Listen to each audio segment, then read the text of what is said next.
The hospital room was a blur of exhaustion and elation. 9 times I had pushed, 9 times I had felt the incredible surge of life, bringing forth 9 tiny, perfect beings. My body was spent, but my heart was soaring, filled with a love so vast it threatened to burst. But as the last cry faded, replaced by the gentle murmurs of the nurses, a different sound pierced the sacred space, the soft click of the door closing. He was not by my side, not marveling at the new lives we had created, but walking away, his hand intertwined with another. My sister. My heart, still reeling from the miracle of birth, was now being shattered by his betrayal, a brutal assault on the fragile happiness that had just begun to bloom. My pain, my exhaustion, my very family, torn apart with a single, cruel act. The burning question wasn't what had just happened, but why. Why was the man who should have been celebrating with me instead abandoning me for my own sister, prioritizing a fleeting desire over the sanctity of our marriage and the miracle of our children? What monstrous deceit, what profound cruelty could lead a husband to desecrate his vows in the face of such innocent beauty? I stared at the empty doorway, then at the 9 tiny bundles, and a chilling realization began to dawn. This wasn't just about him. This was about control. This was about power. And his disdain was only just beginning. NTHE sterile scent of the delivery room, once a symbol of new beginnings, now reeked of double betrayal. The rhythmic beeping of the machines, meant to monitor life, felt like a constant reminder of the life he refused to acknowledge. 9 tiny bundles, swaddled in white, lay in their bassinets, their innocent breaths a stark contrast to the suffocating silence that had descended upon the room after his cruel act. He had left, a ghost in the doorway, leaving behind not a tender touch or a whispered word of love, but the bitter taste of his deceit. My mother, who had been a silent, supportive presence throughout the grueling labor, now held me, her own tears mingling with mine. Her touch was a lifeline, pulling me back from the abyss of despair. The nurses, their faces a mixture of pity and outrage, moved with a quiet efficiency, their hushed whispers a testament to the shock that permeated the room. They had witnessed his cruelty, his profound indifference to my suffering. I tried to speak, to scream, to demand an explanation, but my voice was a raw whisper, lost in the cavernous space that had suddenly opened between us. My body ached, but it was nothing compared to the searing pain in my chest. This wasn't the aftermath of childbirth I had envisioned.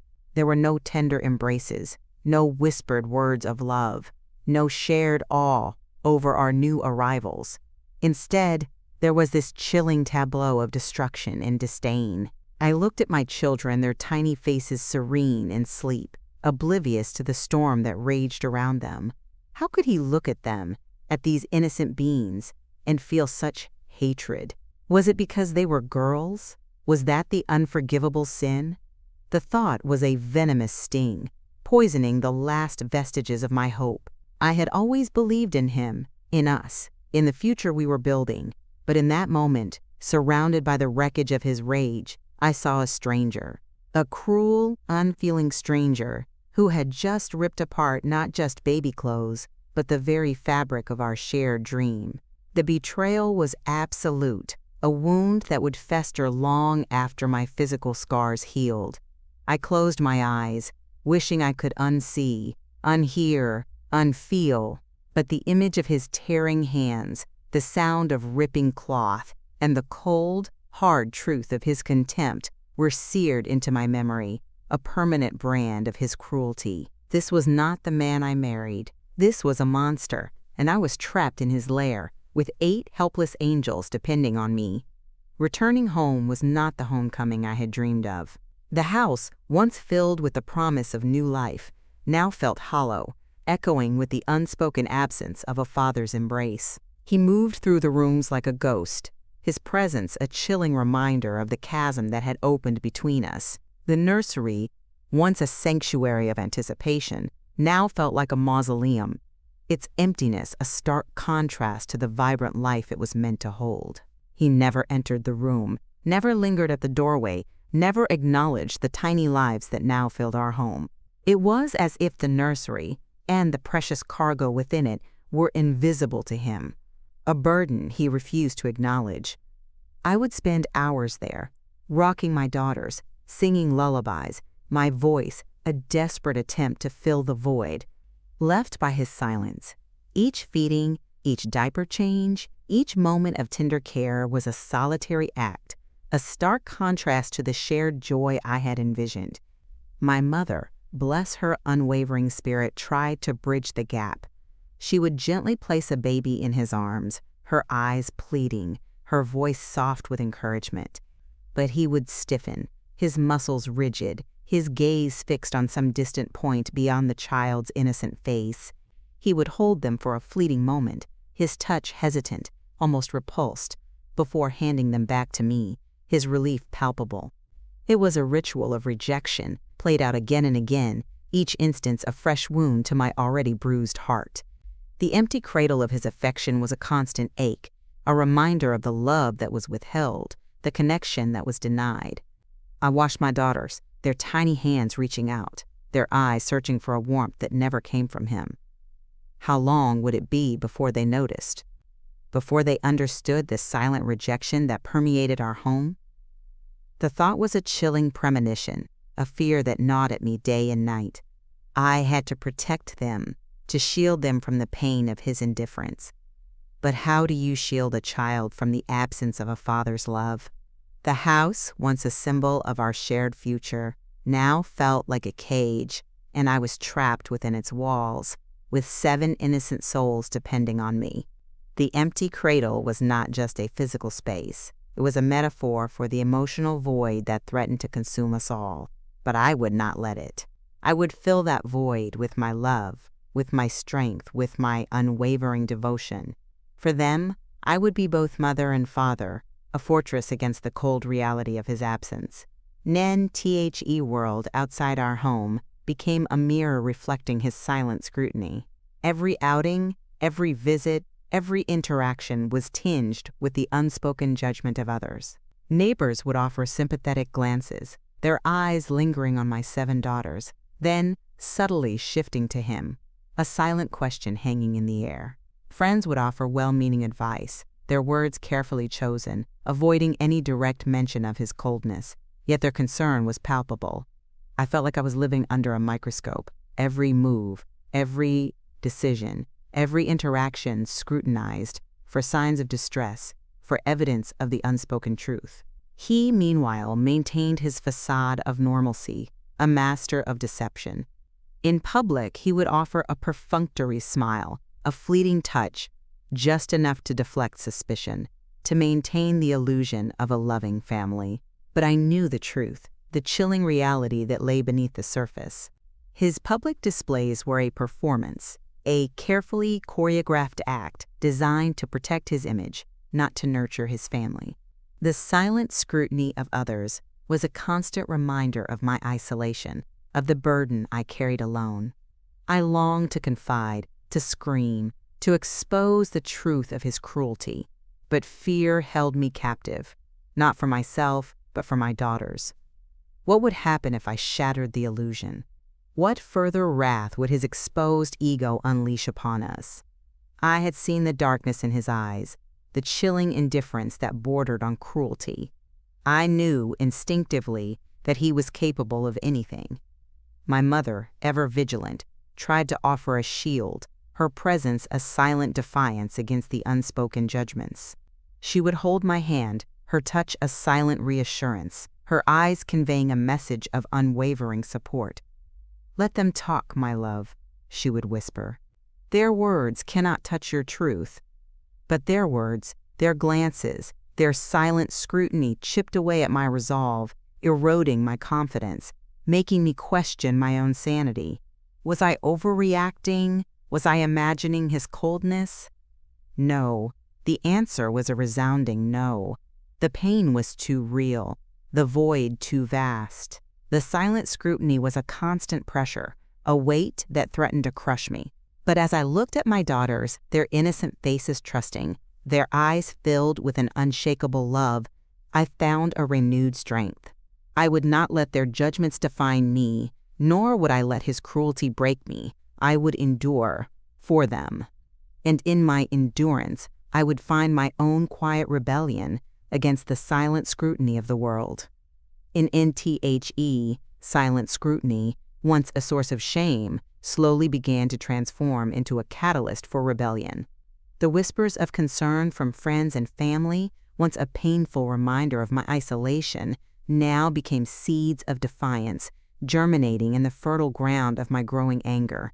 I started to notice the subtle acts of kindness, the quiet gestures of support that had always been there, but which I had been too consumed by my own pain to fully appreciate. A neighbor offering to babysit, a friend bringing over a home-cooked meal, a relative sending a thoughtful gift for the girls. Each act was a small affirmation, a reminder that I was not alone, that there were people who saw my struggle and cared. My mother, ever the strategist, began to subtly plant ideas, to gently push me towards action. She spoke of my rights, of the girls' rights, of the injustice of his behavior. She introduced me to stories of other women who had overcome similar struggles, their resilience a beacon of hope in my own darkness. I started to read, to research, to educate myself about legal options, about support networks, about ways to reclaim my life. The fear was still there, a constant companion, but it was now tempered by a growing sense of empowerment. I began to see the cracks in his carefully constructed facade, the subtle signs of his insecurity, his fear of exposure.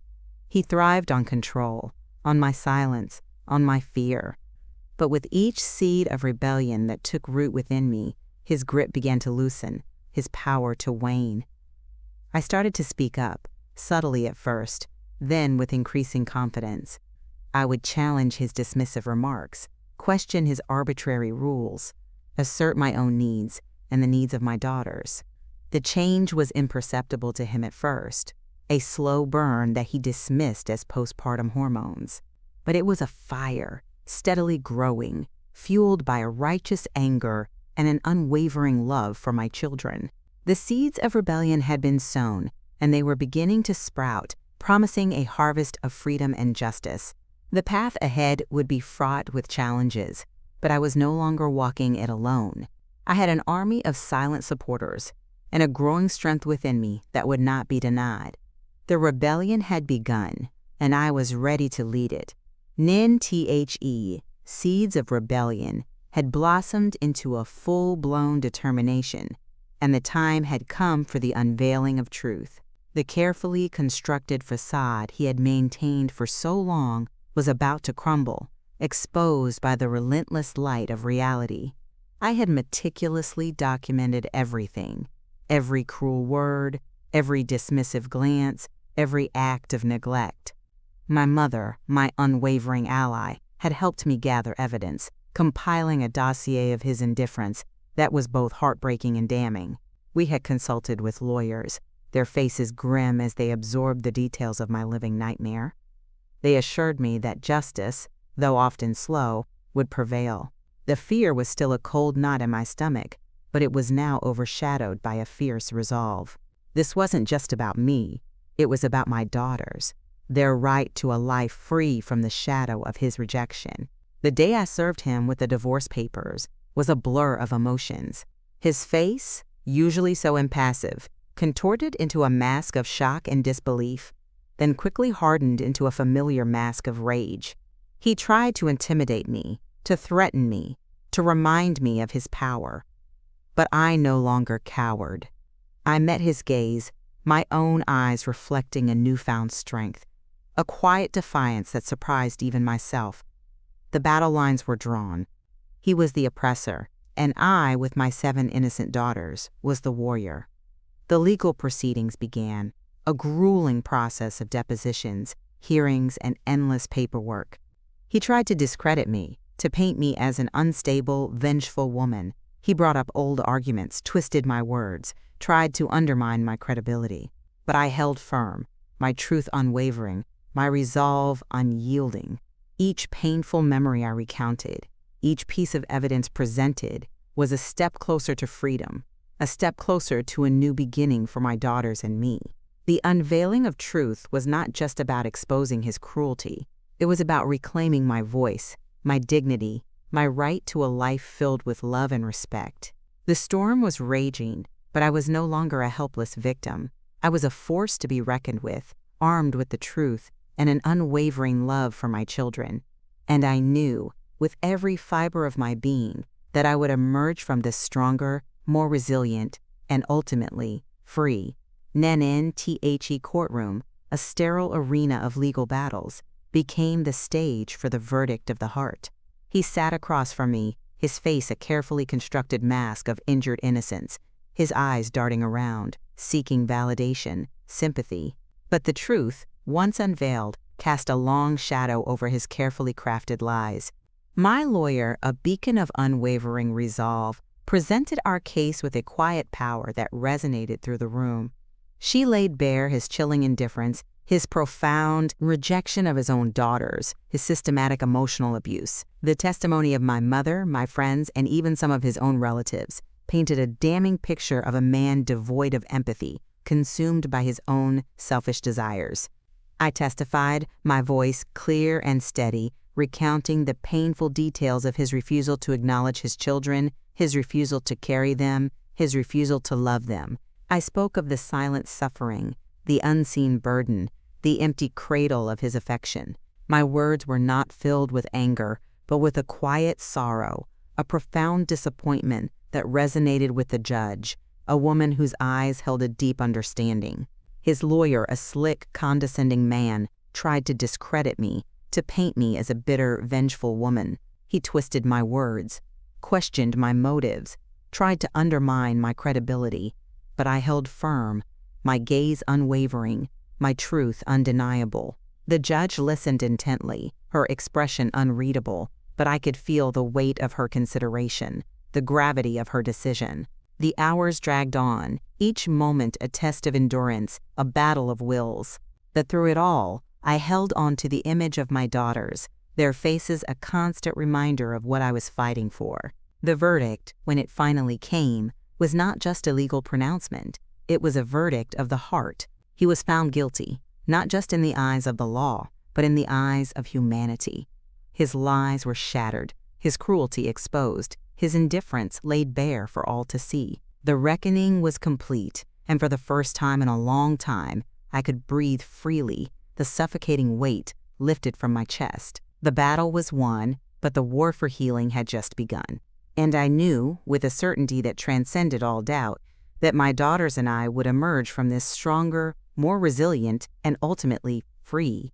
NNTHE courtroom doors closed behind me, and the sunlight, once a distant memory, now felt like a warm embrace. The verdict had been delivered, a resounding affirmation of justice, a declaration of my freedom. He was gone from my life, his shadow banished, his power over me shattered. The relief was immense, a physical lightness that made me feel as if I could float. But it wasn't just relief. It was a profound sense of peace, a quiet joy that settled deep within my soul. My mother was there, her arms open, her eyes brimming with tears of pride and love. We embraced, a silent communion of shared struggle and hard-won victory. The journey had been long and arduous, filled with pain, fear, and uncertainty. But we had emerged, bruised but not broken, stronger than ever before. Returning home, the house no longer felt like a prison. It was a sanctuary, a blank canvas waiting to be filled with new memories, new laughter, new beginnings. I looked at my daughters, playing in the living room, their innocent giggles echoing through the once silent halls. They were thriving, blossoming, their spirits untouched by the darkness that had once threatened to consume us. I began to rebuild my life, piece by piece, with the unwavering support of my family and friends. I found a new job, enrolled in classes, and started to rediscover the woman I had been before the storm. The scars remained, a testament to the battles I had fought, but they no longer defined me. They were a reminder of my strength, my resilience, my capacity for survival. And as I watched my daughters grow, their personalities blooming, their futures stretching bright before them, I knew that every struggle, every tear, every moment of fear had been worth it. Justice had found its way, not just in the courtroom, but in the quiet triumph of our everyday lives. We were free, we were safe, and we were loved. The embrace of a new dawn had arrived, and it was more beautiful than I could have ever imagined. My story was not one of victimhood, but of victory, a testament to the enduring power of love, resilience, and the unwavering pursuit of justice. And as I held my daughters close, I knew that our future, unburdened by the past, was finally ours to write. New,